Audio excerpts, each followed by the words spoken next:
आता आपण मासे कधी झोप घेतात याकडे जरा लक्ष दिले. माशांनाही थोड्या झोपेची जरुरी असतेच.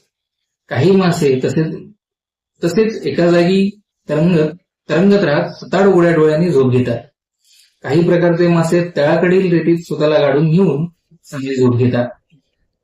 त्यांच्या रेतीत गाडून घेण्यामुळे झोपेत असताना इतर शत्रूंपासून त्यांचं संरक्षण होतं.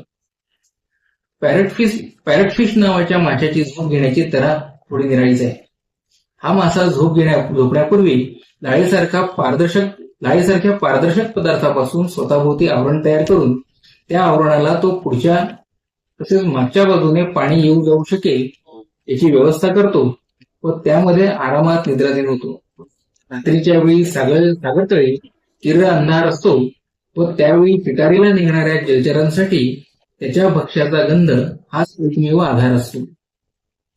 परंतु पॅरटफिशचा हा गंध मात्र त्याच्या आजूबाजूला त्याने तयार केलेल्या सुरक्षा कवचातच दबून जातो व त्यामुळे त्याचे संरक्षण होते.